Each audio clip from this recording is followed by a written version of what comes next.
We're back and we're kicking off a brand new series, Today's 5 Things. So here's the goal: to make your life easier to manage with help from experts across a variety of fields. So we are starting with an ER doctor, a flight attendant, and a server from the restaurant industry, and they are sharing what they would never do, knowing what they know. So first up, our senior medical correspondent, Dr. John Torres, 5 things he would never do in a medical emergency. These are interesting. First, you say to avoid the medical emergency in general, there's one thing you One thing I never do. I see a lot of patients in the ER that this happened to them. Keep your hands out of your pocket if you're going downstairs or on icy, slippery surfaces, because you can imagine if you fall, you can't catch yourself. A lot of facial injuries happen. Okay, wouldn't have thought of that. All right, the next thing you would never do if you were in an emergency medical situation, and some people make the very first call. You know, I think that's instinctive. The very first call is to a loved one. They're going to call their mom or their dad or their brother or sister. You want to call 911. You want to get the ambulance started so they can get there and do the treatment. And then once you get to the hospital, you can call everybody you want. You have plenty of time.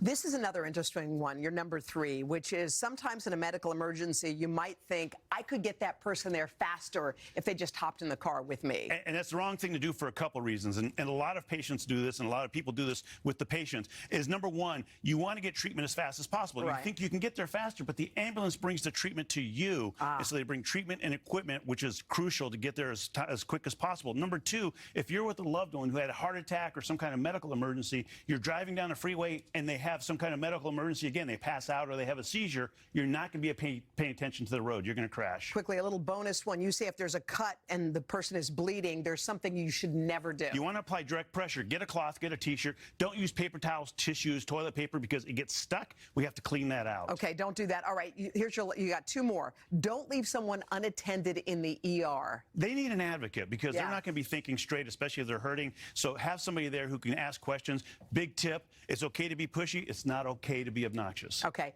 and this last one I feel like is very important, especially when COVID was rampant. Have a cell phone charger if you're going into the hospital. I can't overtell you how many times people come in and their cell phones die, because you're going to be there 6, 10, 12 hours. Your phone's going to die. You'll be calling lots of people, maybe looking at videos. Take it with you. Yeah, take it with you so you can reach your loved ones. You need that. Dr. John, those were all awesome ones. All right, let's go over to Savannah. All right, I'm already learning stuff. I'm here now with Sara Nelson. She's president of the Association of Flight Attendants. More than 25 years of experience as a flight attendant. She's got 5 tips on what she would never do as a passenger. Okay, what's your number 1 tip? Savannah, number 1, flight attendants are a lot of things, but we're not mind readers. Okay. So when we come through the aisle, when people say coffee and then they put their earbuds back in, give us a little something black with cream and sugar. But mostly keep those earphones out for just a minute. Pay attention so we can keep things moving for the rest of the passengers. And if goes a long way. And if we notice you're a helper, maybe your flight's that much better after the flight attendants see that too. Okay, your second tip seems kind of obvious, but we even have a photo to prove this. Don't what? Treat the plane like your home. Oh my gosh, don't treat the plane like your home. Do not take your shoes off. Oh my gosh, look at this recline. I mean, this happens all the time, and this one is one that I'm familiar with. But it's a problem because it creates incredible conflict. It's gross. It can smell. And also, you know, you're putting yourself in jeopardy, too. For those of us who watch these airplanes turn and burn and not get the cleaning that you might think it's going to get, you don't want to be walking around with your shoes off and adding to that petri dish and potentially putting yourself in jeopardy, too. The ick factor high on that tip. Okay, second, the next tip has to do with the middle seat. Oh, yeah. Don't hog the armrest.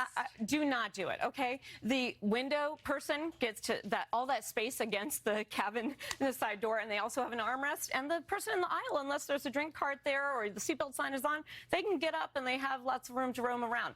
Give the poor slop in the middle a chance to have those armrests. 4 out of 5 people in studies say they believe that the middle person should have the armrest. Yes, exactly. Sharing is caring. Okay, buckling the seatbelt. This is your 4th really important tip here. No, this is really serious. Keep your seatbelt on at all times. Pilots do a really good job of trying to warn us when there's turbulence coming, but sometimes it comes without any warning at all. Last month, we had 2 flights, a Hawaiian Airlines flight from Phoenix to Honolulu, where 36 people were injured. Several people went to the hospital. And just the next day, a United Airlines flight in a completely different area of the country, from Rio de Janeiro to Houston. 5 people went to the hospital, and many many more were injured. So this is really serious. Keep that seatbelt on. Whether the light's on or off, if you're sitting there, put the seatbelt on. That's right. Finally, no stinky food. Oh, my goodness. Do not bring on your egg salad or tuna. We're in an enclosed environment with recirculated air. This is not a good place to be stinking it up. But if you bring French fries, bring enough for the crew. Okay, definitely. I say that goes for the office as well. Don't microwave your tuna fish at lunchtime in the office microwave. Okay, Craig, what you got? All right, third experts right here. Darren Cardosa, author, man behind the wildly popular blog, The Bitchy Waiter.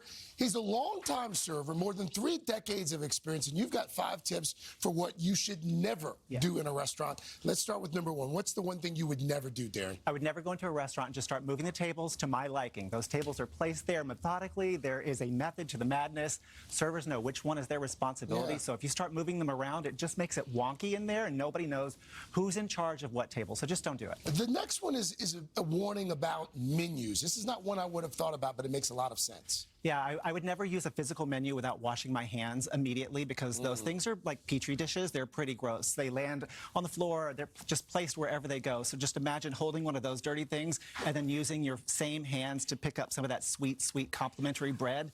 Don't do it. Just wash your hands after you touch the menus. This next one might be a bit controversial. You say that you should never send food back.